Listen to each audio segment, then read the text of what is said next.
चलिए सीधे रुख करेंगे गोरखपुर का, जहां पर उत्तर प्रदेश के मुख्यमंत्री योगी आदित्यनाथ जनसभा को संबोधित कर रहे हैं। क्या कुछ कह रहे हैं, लिए चलते हैं। नालंदा विश्वविद्यालय के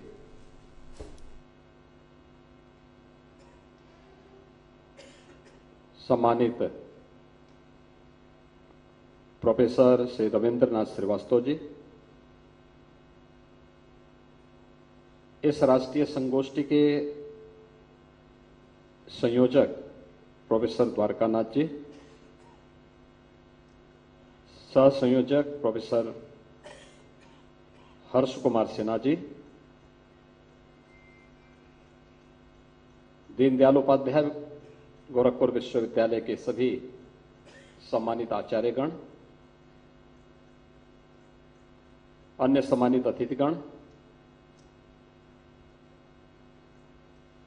विश्वविद्यालय के सभी उपस्थित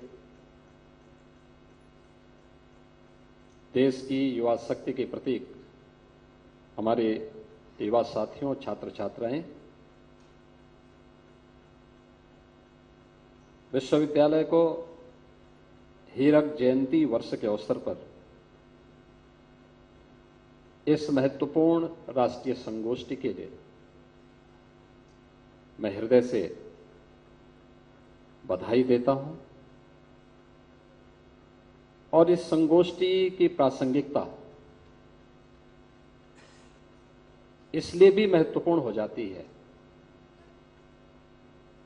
कि भारत की एक ऐसी विशिष्ट विधा पर आधारित राष्ट्रीय संगोष्ठी है जिसका दिग्दर्शन अभी हाल ही में महाकुंभ प्रयागराज के अवसर पर देश और दुनिया ने किया है। सज्जनों, दुनिया के अंदर लगभग 200 देश हैं। उन सब की अपनी पहचान है, अपनी परंपराएं रही हैं, अपनी विशिष्टता भी है।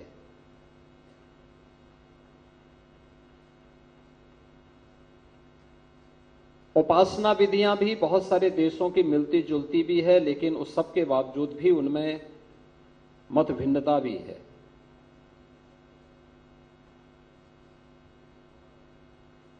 लेकिन दुनिया के अंदर जो प्रभावशाली देश हैं, उन सब की जो अपनी विशिष्ट पहचान है, किसी ने व्यापार में पारंगत हासिल की है, किसी ने दुनिया के अंदर अपनी कला के माध्यम से अपनी पहचान बनाई है, किसी ने अपने नवाचार के माध्यम से दुनिया के अंदर अपनी मजबूत उपस्थिति दर्ज की है, और किसी ने अपनी विरासत के संरक्षण के माध्यम से अपनी पहचान दुनिया के अंदर बनाई है। ये जितने भी आयाम हैं जीवन के, ये भौतिक जगत के हैं, लेकिन भौतिक जगत से जुड़ी भी ये जो सीमाएं हैं, वह स्वाभाविक रूप से उसकी एक सीमा होती है और सीमातीत नहीं हो सकती। दुनिया के अंदर एक देश है जिसने इन भौतिक सीमाओं का अतिक्रमण करके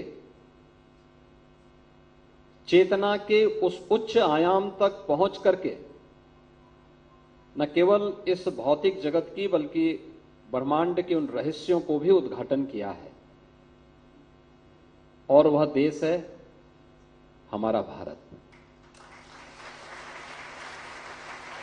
भारत की पहचान दुनिया के अंदर अपनी इस विशिष्टता के नाते है, और दुनिया के अलावा कोई दूसरा देश ये नहीं कह सकता जो भारत की मनीषा ने कहा था कि एकम सद विप्रा बहुधा वदंती, यानी सत्य एक है, विद्वान लोग अलग अलग मार्गों से उसकी विवेचना कर सकते हैं। यानी रास्ते अलग हैं लेकिन मंजिल तो एक है, और उस मंजिल को सत्य के रूप में किसी ने परिभाषित किया है। कहीं यह नहीं है कि जो मैं कह रहा हूं यही सच है। कहा रास्ता आपका भी ठीक वही है, आपका भी रास्ता सही है, आपका भी सही है, लेकिन लक्ष्य सबका एक मंजिल पे पहुंचना है, और यह केवल भारतीय मनीषा कह सकती है। और यही तो भारतीय मनीषा कहती थी। समस्या दुनिया को नहीं थी, समस्या तो हमारे अपने लोगों को थी। यही तो कहा था हमारे लोगों ने। इसी बात के लिए हमारे ऋषियों ने कहा था कि मानो तो गंगा मैया है, न मानो तो बहता पानी है। और जब हमने विश्वास किया, हमने उसको महत्व दिया, स्वयं वहां पर आकर